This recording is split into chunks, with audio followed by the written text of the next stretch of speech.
started, is there anyone who wants to speak and hasn't signed one of the lists up at the top?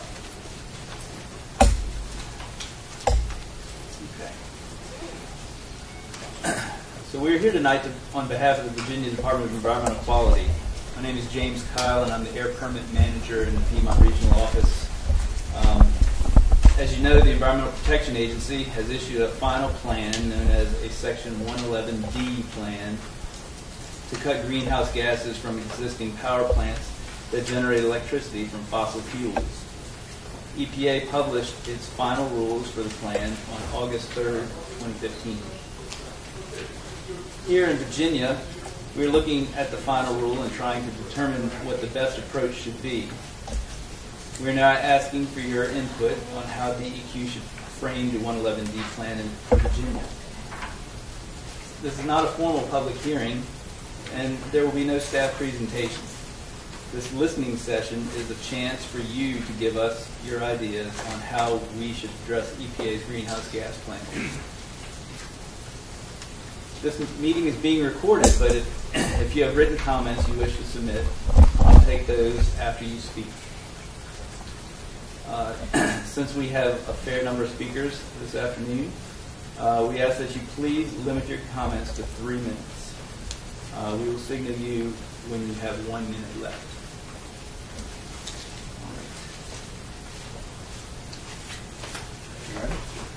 All right, our first speaker is David Hutchins.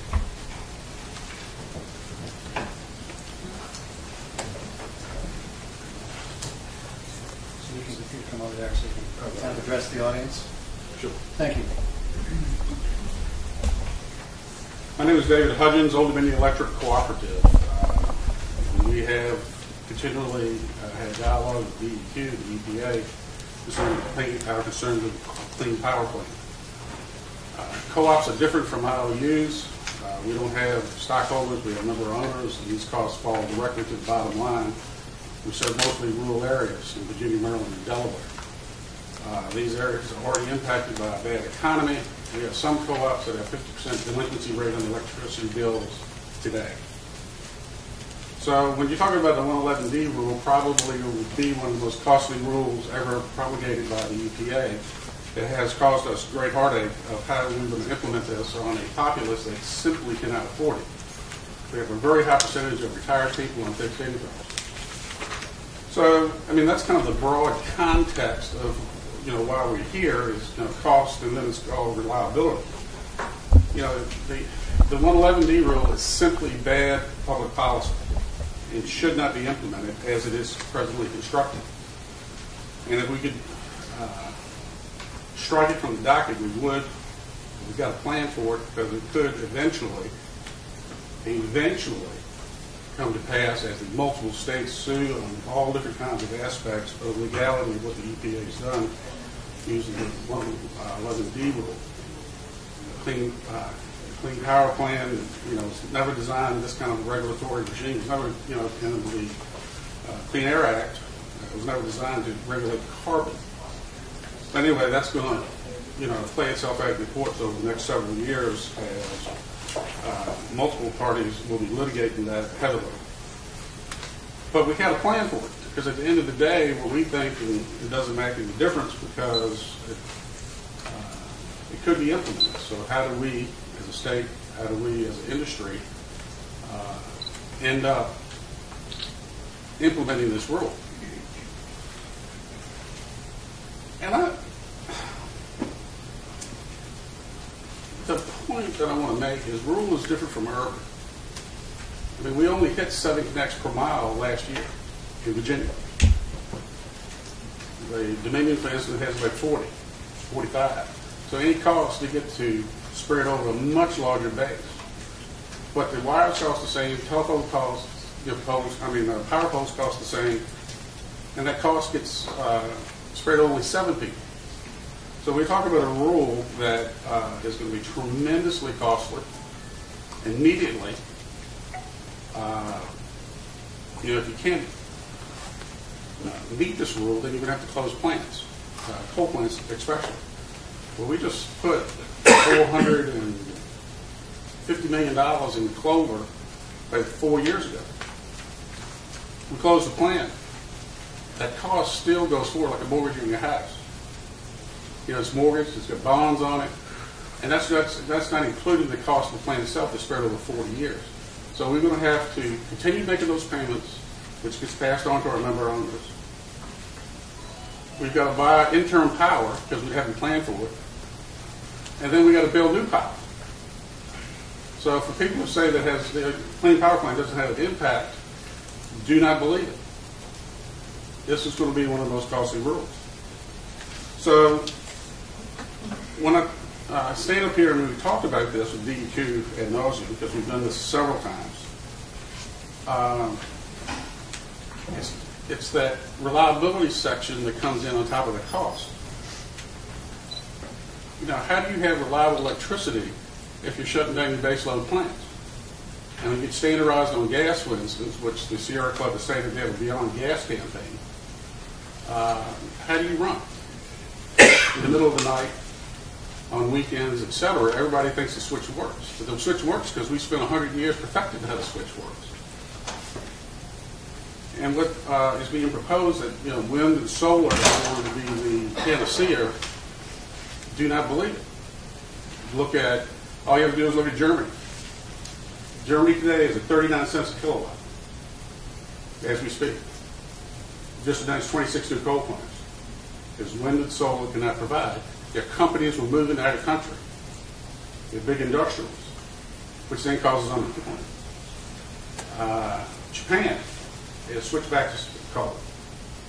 So this carbonless future is tremendously expensive, and for what? So my last comments are really the pancake effects that are occurring in regulatory. You know, this is the first rule today, this afternoon. EPA issued the discharge rule from the power plant.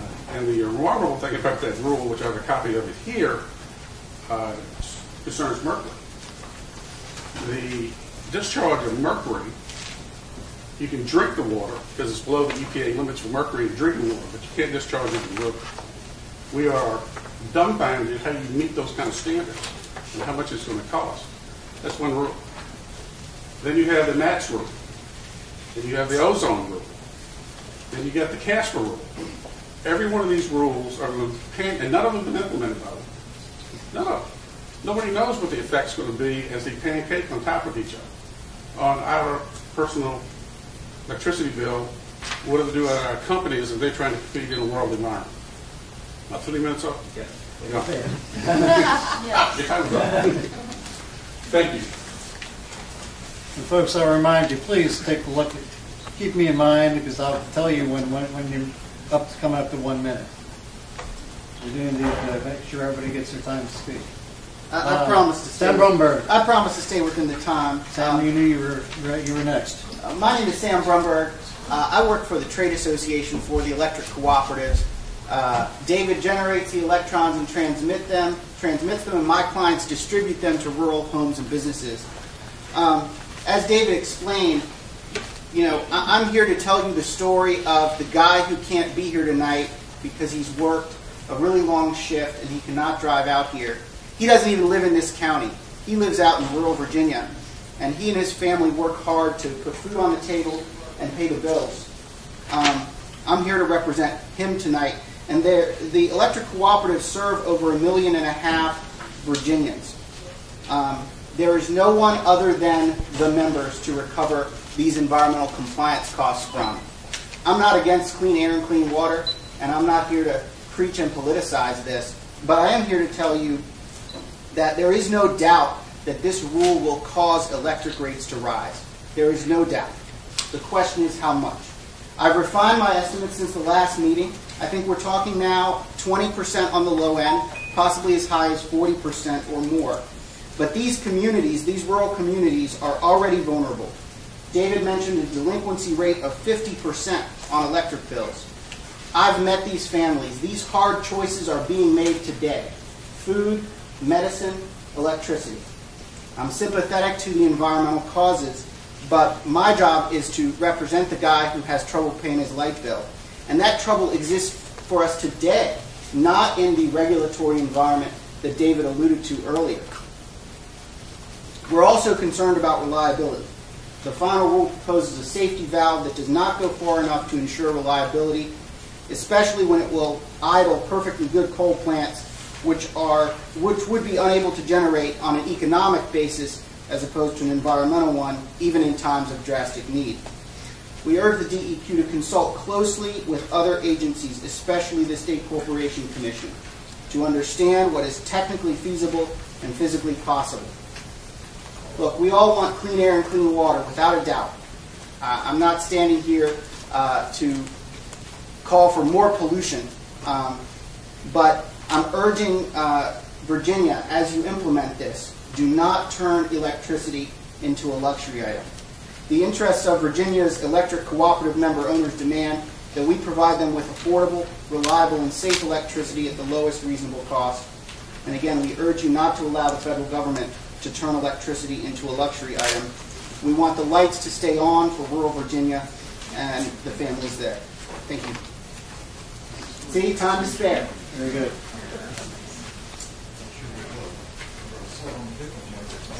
Our next speaker is Jeremy Richardson.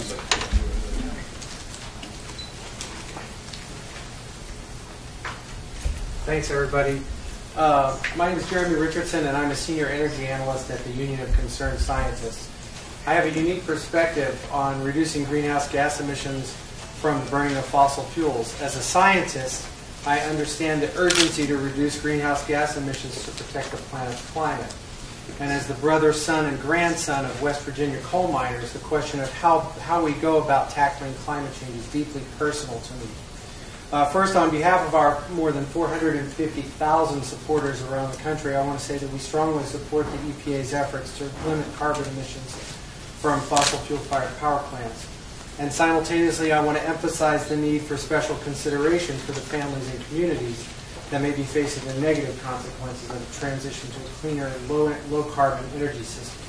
We appreciate DEQ's commitment to preparing a strong and timely plan for compliance with the Clean Power Plan. Human-induced climate change is the reason we're here today, and it is already having impacts that are being felt by people here in Virginia and around the world. These impacts are a direct consequence of the increasing concentrations of greenhouse gases like carbon dioxide in our planet's atmosphere. These facts compel us to act, and to act decisively.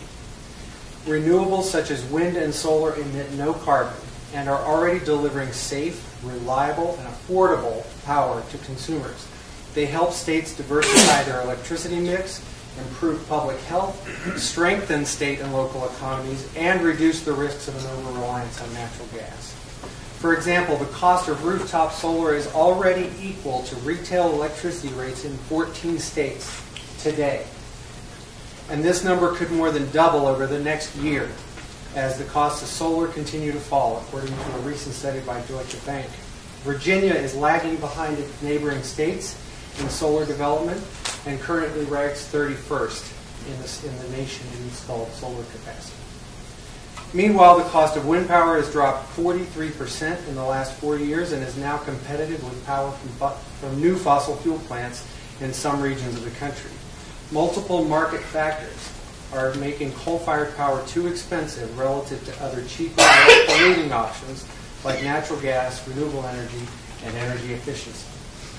Recognizing that the electricity grid does not stop at state lines, EPA has elevated the option for states to comply on a multi-state or regional basis. This provision for trade-ready plans creates an opportunity for new or expanded multi-state collaborations to drive down emissions at a lower cost. Virginia should be looking hard at how revenue generated from such a program could be used to invest in energy efficiency and renewable energy, as well as to provide support and training for communities and workers that are being hit hard by this transition in the energy sector. Together with federal policymakers, Virginia should help ensure that economic diversification and resources for worker transition are an important part of its plan. In doing so, together we can not only establish a strong standard to protect the planet's climate, but also ensure that workers and communities have fresh economic opportunities. I do not accept this as an either-or proposition. Our children and our grandchildren will face the risks of a vastly different climate caused by our failure to act to reduce emissions today. And my young niece, and maybe someday her children and grandchildren, will face an uncertain future if we don't get the second part of it.